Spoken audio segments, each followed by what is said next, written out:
Hey folks, it's your old friend Reverend Dr. Quadragenarian Reverend Ty here, back with part 4 of our Anvil series.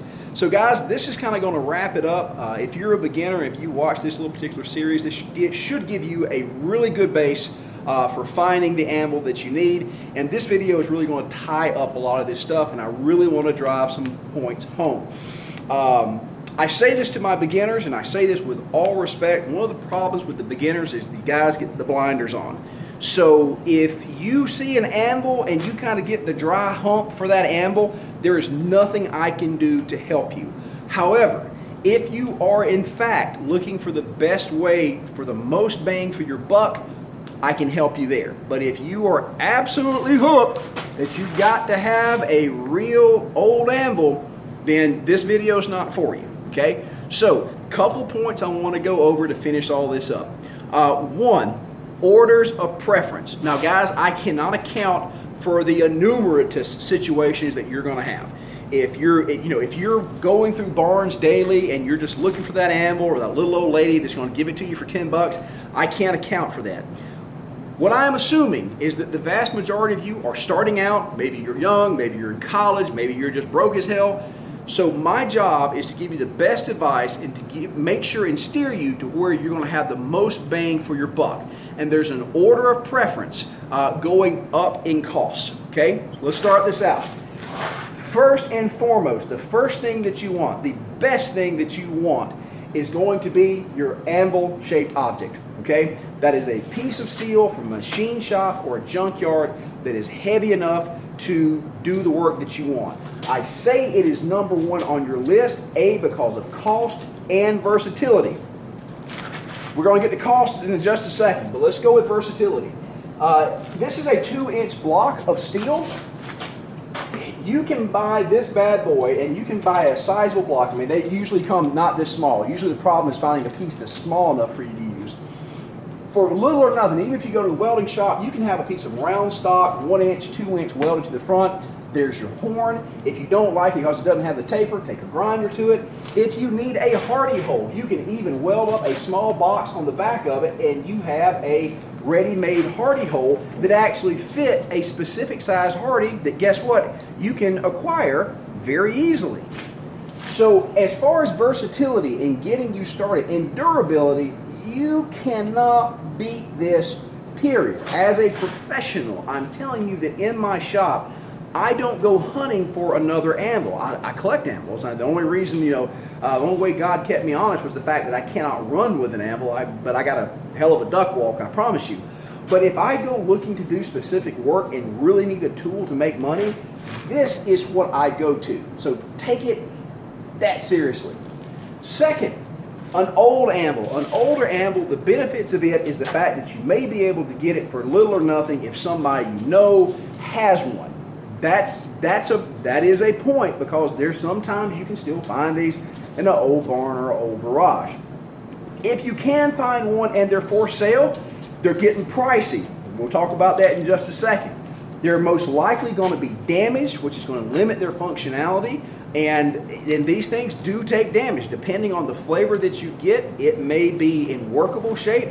It may have less than a few square inches left that you can actually use on it. So in order of preference, an old anvil is your second option. The last option here is the most expensive. And the reason I put it on that end is because if you've got enough money to go out and buy a new anvil, stop watching this video. If you've got enough money to go buy everything that you need brand new, do it. Remember guys, used ain't new.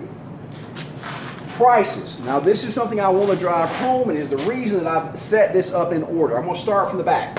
New anvils, depending on the manufacturer and all that kind of good stuff and the size and the type of steel, going to be $3 to $6 in that range. I've seen some Farrier's anvils on sale for about $3 a pound. And I've seen some pending hoss that go up $6 and a little bit over, just depending on what they are, how difficult it is to manufacture. But if you can pay that price, you have an anvil that is beyond reproach. It is the absolute finest thing that you can have on that end. Now, old anvils, and this is the catch, because of shows like Forest and Fire, sorry about that guys, prices of anvils and the scarcity is going through the roof. Several years ago when I would buy anvils, $2 a pound was a fair price. It's not the price I wanted to pay. I wanted to pay $1 a pound, and I got some anvils at that price. Now, that is not the case. I have seen used anvils on eBay and several other places for $8, $9, $10 a pound, and some of those anvils have sold. So this price is rapidly going up, so that means you've got a piece of equipment that's an antique that the price is going up very quickly, reaching into new anvil prices, and could be and most likely is going to be damaged and need repair. And if it needs repair, you bring it to somebody like me. I'm going to start out at about $100 to do light repair damage, and it can go upwards of $200 to do major repair damage. So for whatever you pay, add $200. Cat, would you please get off my camera stand? Gosh, mighty knows, it's hell having kids. So here's, again, that's going to start at $3 a pound. It can vary from $3 to $10 a pound. So understand, guys, that if you're eyeballing an old anvil, remember, check it against new anvil prices. There's several companies out there that manufacture them. Now I'm going to sound like a broken record, guys. Here we are back at our anvil-shaped object, basically a piece of steel out of a machine shop. Right now, scrap prices here in Georgia, I checked this the other day, they pay, if you take scrap steel to sell it, they're paying 6 cents, which normally means that they're going to charge somewhere between 15 and 30 cents, depending on how much they like you, for you to buy it back out. But even at that, if you spend $100 on this anvil and it's 100 pounds, you can get a 300-pound anvil for the same amount, okay? And because of the versatility of this piece, you cannot beat it. For the beginner, my absolute swear to God recommendation for you is to find yourself an anvil-shaped object. Now, in conclusion, and probably one of the most important points and something that's really been making the rounds here, there's something you need to know. Absolutely no to a Harbor Freight anvil. Guys, you don't hear me often take such a hard stance on anybody's product because, again, my job is not to sideswipe anybody.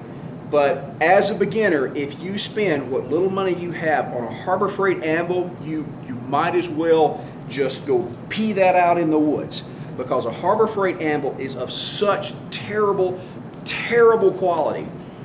If you do any type of work at all on it, it's going to fail within a few uses. I have worked on one. I'm not just saying this. I have worked on one, and I'm telling you, if you do any type of work, you are throwing your money away. Those anvils can be $30. Remember, for what that is, for $30, you can get a 100-pound block of steel that there is no way that you as a beginner are going to mess up anytime soon. So guys, again, I really hope this series has kind of helped you out and given you a perspective. I am by no means the only opinion out there, but I would think I would have a difficult time believing that any other professional smiths or people that do this for a living would take a tremendous amount of issue of what I said. So feeling like that's some pretty good advice for you guys. So if you have questions or comments, please, again, just throw them right down here at the bottom of the video. If a brother's helped you out, hit that subscribe button. Thank you very much, guys. You guys have a very safe weekend and happy foraging. Cats, get off the damn camera stand.